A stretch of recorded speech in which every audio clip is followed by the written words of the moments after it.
Hello friends, Adam here with FED. So Nintendo just updated a game that is over 2 years old in Mario Party, which really is just like the most Nintendo thing they could have ever done, but it got me thinking, what large update would I want for Fire Emblem Three Houses about a year from now when it's about the same age Mario Party is now? And I have those changes in 3 different categories, being realistic changes, less likely changes, and then the final category, which is a boy can dream. Things that I just know aren't going to happen, but I would love it if they did. So let's start with realistic predictions, the kind of boring ones that do have a decent chance of happening. And these are things that I generally want, but there is one I'm going to bring up that I think will happen, even though I really don't want it to. So first, I think they would give us faster load times or lag reduction if they update Three Houses. That's actually my biggest complaint about of Three Houses on replay, is how many load screens there are and how long it takes between each one. If they were faster, it wouldn't be so aggravating to me.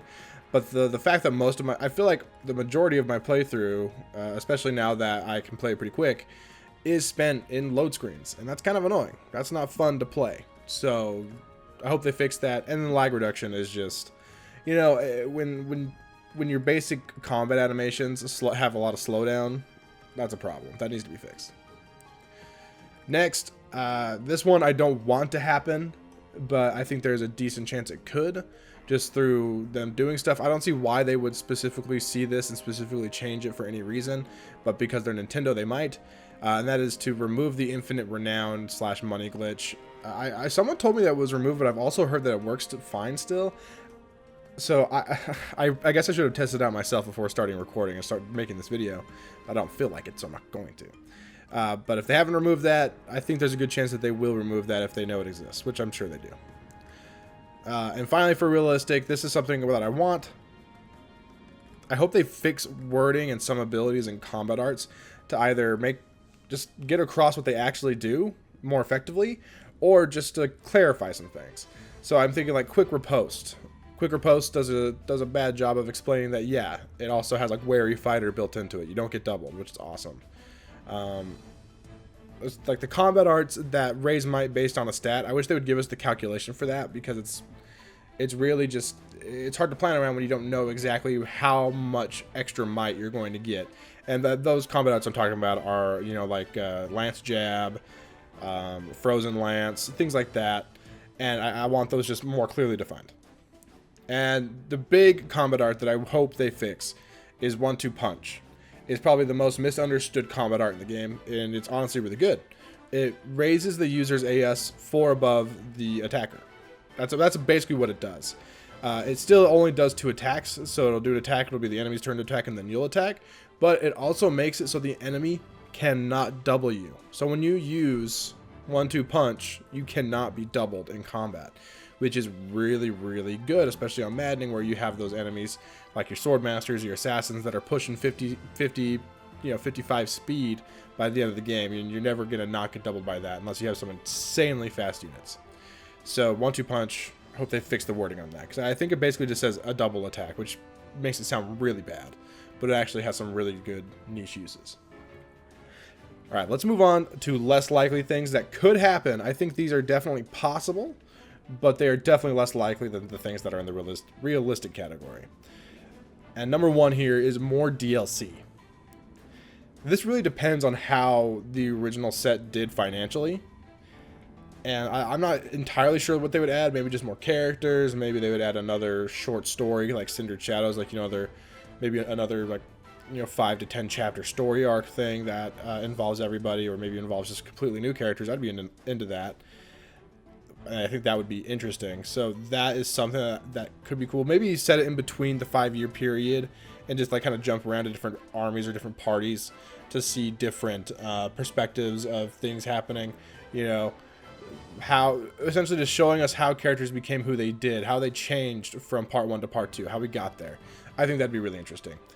And the other thing is adding supports. Again, I think this is less likely, but I hope, and if they did make an update to the game, that they would add more support conversations. That's not something I really care about, but I know it's something that a lot of other people care about. And also, just like for the stat bonuses and stuff, I'm interested in that. But especially for the DLC characters like Anna, who like has virtually none. The other four, the Ashen Wolves, who are pretty limited, all things considered.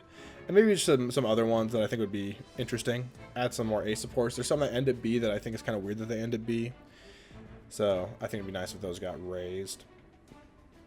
And finally, the last category, A Boy Can Dream.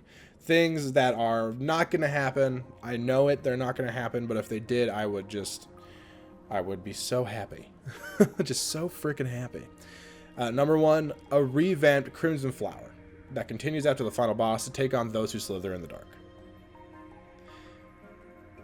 That would be awesome. That would make Crimson Flower like an actual complete route and make it an actual interesting choice. And it'd be a lot of fun. And I think a lot of people like Crimson Flower for the characters you get to use, especially Edelgard.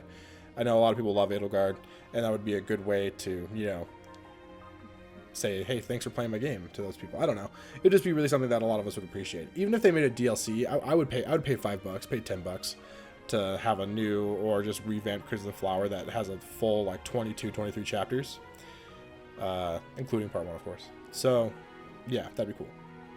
Next, I would love, and I know a lot of people wouldn't want this, but I would love a new, you know, player versus player mode, like live player versus player mode. I'm not talking about like heroes, player versus player. That's like fake player versus player. I want live PvP with set characters and stats. So it's not reliant on you grinding the crap out of units to get the best stats possible. It is just about selecting a well put together team. Maybe have skill points that you can assign to your characters to learn different abilities or master different classes, and just have it like everything's just very finite and limited, so you can't have anything that's just insane, or you can't just like grind out and have an all max stat team or whatever. And yeah, there'll probably still be some cheaters or whatever that do some like save hacking or however you do hacking for 3 houses of stuff, and just have like maxed out characters in their player versus player mode. But either way, I think that would be really interesting. Kind of like how Pokemon does it, you know, on like a Pokemon Showdown. It's always level 50s. Is that what it is? It's level 50s or 25 or whatever it is. I'm not a huge Pokemon fan, but I know that that's something that they do, and that would be cool. I would play the crap out of that, and it'd be really fun to play with the viewers and stuff. So, I would hope. And finally, a lot of people don't want this for story reasons, but for gameplay reasons, I would love it, and that is a new unified route. And I don't know what the story would be. I don't really care what the story would be. Just give me some interesting scenarios, interesting chapters to play. And it would just be a lot of fun to be able to use all the lords at the same time and have all the students accessible at the same time. It would just be cool. Don't get me wrong. I would just freaking love it. I just freaking love it. Make it just like an all-out, huge, large-scale war against those who slither in the dark or something. That would be cool. I would love to see that. But anyways, those are just the things that I think. So if Nintendo were to update 3 houses in about a year, what would you want to see? I hope it happens.